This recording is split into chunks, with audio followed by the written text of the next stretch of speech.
یہ باتیں چھوٹی چھوٹی ہیں، لیکن آپ اس پر غور کریں گے جن کو واسطہ پڑتا ہے، پھر ان کو یہ بات سمجھ میں آئے گی کہ وقت یعنی یہ تجربہ ہے۔ تیسری بات بھی چلو بتا ہی دیتا ہوں، تنظیم اہل سنت یہ بڑی پرانی جماعت ہے، یہ تقریباً میرے نزدیک تو 100 سال سے اوپر ہو گیا ہے، پاکستان بننے سے پہلے بھی تھی، اور ان کا پہلے دفتر بھی بورڈ گیٹ تھا۔ ان میں ہمارے قریب زمانے میں حضرت خلیفہ مجاز خلیفہ غلام قادر گزرے، اور وہ تنظیم اہل سنت والجماعت کے مرکزی جنرل سیکرٹری تھے۔ مولانا عبد المجید ندیم صاحب بھی جنرل سیکرٹری رہے، مولانا ضیاء القاسمی صاحب بھی جنرل سیکرٹری رہے، اور اب آپ کو شاید معلوم ہو مولانا محمد عمر فاروق جنرل سیکرٹری کونسل۔ اس سے پہلے مولانا عبد المجید صاحب تھے، یہ لجے کے قریب اس طرف کے تھے۔ تو مولانا غلام قادر صاحب یہ جو ہمارے قاری صادق انور ہیں ان کے ابو تھے،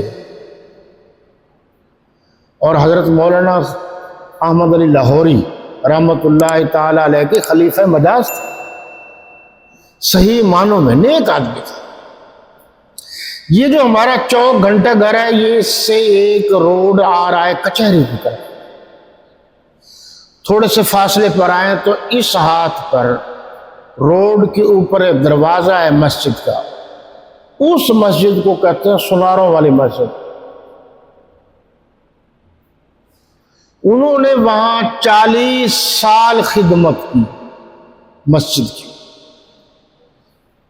اور اس دوران یہ جو ہماری کچہری ہے، کچہری کے ارد گرد یہ سب اس وقت تک آبادی نہیں ہوتی تھی، انہوں نے اس دور میں وہاں اپنے لیے جگہ بھی لے لی جہاں آج کل مدرسہ فاروقیہ ہے۔ کہنا میں یہ چاہتا ہوں کہ بزرگان دین کے تجربات سے فائدہ اٹھا بس۔ تو 40 سال یعنی 40 سال گزر گئے تو ایک مرتبہ خلیفہ مجاز حضرت مولانا غلام قادر صاحب، خلیفہ بھی کہتے تھے، ان کی ایک مقتدی سے کوئی ہلکی پھلکی رنجش ہو گئی۔ اس نے کہا واہ تو ہمارا اچھا امام ہے، ہمارے ساتھ بات کرتا ہے، ہم تجھے بھگا دیں گے یہاں سے۔ خلیفہ صاحب نے کہا بھائی اتنا طویل عرصہ گزر گیا ہے، مجھے اب کون بھگائے گا؟ تو کچھ دنوں کے بعد وہ سارے مل گئے اور انہوں نے خلیفہ مجاز کو بھگا دیا، اور وہ فاروقیہ میں جا کے رہے۔ اتنا بڑا آدمی، نیک بھی تھا، جو لاہوری صاحب کا خلیفہ تھا۔ اس لیے ہمیں یہ غلط فہمی ہوتی ہے، ذہن میں رکھو میری باتیں بعض اوقات آپ کو تلخ یا سخت لگتی ہوں گی، لیکن آپ غور کریں۔ بابا یہ وہ لوگ ہیں جنہوں نے مسلم بن عقیل سے وفا نہیں کی، حضرت حسین سے وفا نہیں کی، اور آپ کو پتہ نہیں ہے کہ بطل حریت امیر شریف سید عطا اللہ شاہ بخاری رحمۃ اللہ تعالی علیہ مذاق میں ایک بات کرتے تھے، مزاح میں، کہ جب میں تقریر کرتا ہوں اور کوئی اچانک نعرے بازی شروع کر دے تو میں سمجھ جاتا ہوں کہ مجھ سے کوئی غلطی ہوئی ہے، یعنی یہ میرا مذاق اڑا رہے۔ اور یہ آپ کے قاضی احسان احمد صاحب شجابادی رحمۃ اللہ تعالی علیہ، یہ اپنے دور میں بہت خوبصورت جوڑا تھا، عطا اللہ شاہ بخاری اور قاضی احسان احمد شجابادی، یہ صحیح معنوں میں خطیب پاکستان تھے قاضی احسان احمد، اور وہ تو عالمی خطیب تھے۔ تو فرماتے ہیں میں جا رہا تھا تو میں نے کالج کی طرف جاتے ہوئے ایک لڑکی کو دیکھا، لڑکیاں جا رہی تھیں اور ان کے سر سے دوپٹہ اترا ہوا تھا۔ تو میں نے کہا بیٹا آپ یہ دوپٹہ سر پر کیوں نہیں رکھتی؟ تو اس نے مجھے دیکھا اور دیکھ کر کہا جناب جب سے ہمارے آباء و اجداد نے اپنے سر سے پگڑی اتار دی ہے ہم نے اسی دن سے دوپٹہ اتار دیا۔ غور کرو ان باتوں پر۔ یہ جو ہمیں جو تھوڑا سا جھک کے مل لے، تھوڑی سی میٹھی زبان اختیار کر لے، ہم کہتے ہیں یہ ہمارا پکا ہی مرید ہے۔ اس طرح نہیں ہوتا۔ اچھے لوگوں کی کمی نہیں ہے، لیکن زیادہ تر جن سے واسطہ ہوتا ہے وہ یہی ہوتا ہے۔ جب لوگوں کو آپ سے مطلب ہو تو ان کا رویہ اور ہوتا ہے۔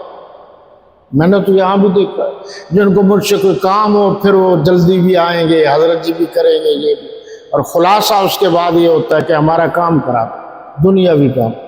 اس میں کوئی حرج نہیں ہے کہ جائز طور پر جو دنیاوی کام ہے وہ کیا جائے یا کرایا جائے، لیکن لوگوں کو دیکھیں آپ، اس لیے ذرا ہوشیار رہا کریں۔ قربان جاؤں اور بار بار قربان جاؤں حضرت فاروق اعظم کی جوتیوں پر، کہ جنہوں نے فرمایا تھا المسلم لا یخدع ولا یخدع۔ جب ان کے سامنے کہا گیا کہ مسلمان وہ ہوتا ہے جو دھوکہ نہیں دیتا، تو انہوں نے فرمایا تھا جملہ مکمل کرو، المسلم لا یخدع، پہلے نے بات کی تو انہوں نے کہا جملہ مکمل کرو، المسلم لا یخدع ولا یخدع، مسلمان وہ ہوتا ہے جو دھوکہ دیتا بھی نہیں اور اتنا بے وقوف بھی نہیں ہوتا کہ دھوکہ کھائے، دھوکہ دیتا بھی نہیں، دھوکہ کھاتا بھی نہیں۔ یہ جو دھوکہ کھاتا ہے اس میں بھی ہم کمزور ہیں، اکثر ہم مسلمان دھوکہ کھا جاتے ہیں۔ یہ جی آیت نمبر 85 کو دیکھیے، ثم انتم ہؤلاء، پھر تم وہی ہو کہ اپنوں کو قتل بھی کر دیتے ہو اور اپنے میں سے بعض لوگوں پر گناہ اور ظلم سے چڑھائی کر کے انہیں وطن سے نکال بھی دیتے ہو، جبکہ اللہ سے تم نے وعدہ کیا تھا ہم یہ نہیں کریں گے، اور اگر وہ تمہارے پاس قید ہو کر آئیں تو بدلہ دے کر ان کو چھڑا بھی لیتے ہو، حالانکہ ان کا نکال دینا بھی تم کو حرام تھا۔ یہ کیا بات ہے کہ تم کتاب اللہ کے بعض احکام کو تو مانتے ہو، ذرا غور کرنا، بعض احکام کو تو مانتے ہو اور بعض سے انکار کیے دیتے ہو، تو جو تم میں سے ایسی حرکت کریں ان کی سزا اس کے سوا اور کیا ہو سکتی ہے کہ دنیا کی زندگی میں تو رسوائی ہو اور قیامت کے دن سخت سے سخت عذاب میں ڈال دیے جائیں، اور جو کام تم کرتے ہو اللہ ان سے غافل نہیں۔ اس پر میں بالکل آسان سے آسان بات جو کرنا چاہتا ہوں اور میرے دل میں تھی، اللہ پاک نے اپنا فضل و کرم کیا اور مہربانی کی، میں نے حال ہی میں ایک تفسیر منگائی ہے، یہ آسان ترجمہ قرآن ہے جی، آپ کے علم میں ایک تو حضرت مولانا مفتی تقی عثمانی صاحب کا ہے نا، ایک آسان ترجمہ قرآن جناب علامہ وحید الزمان خان صاحب کا، وہ انڈیا کے عالم ہیں، اور ایک آسان ترجمہ قرآن ڈاکٹر اسرار صاحب کا۔ اب آپ دیکھتے جائیے، نام ایک ہے، طریقہ کار اور مفہوم بھی تقریباً سب کا ملتا جلتا ایک ہے، اور یہ تین ہے، تو جس کے پاس جو ہوگا وہ کہے گا یہی ہے، باقی نہیں۔ یہ میں اس لیے بتا رہا ہوں کہ اس طریقے سے دھوکہ ہوتا ہے۔ امام راضی دو ہے نا، نام ایک ہے، ایک رافضی ہے اور ایک مسلمان، کتابوں کا نام بھی ایک، اماموں کا نام بھی ایک، کرو پر خبر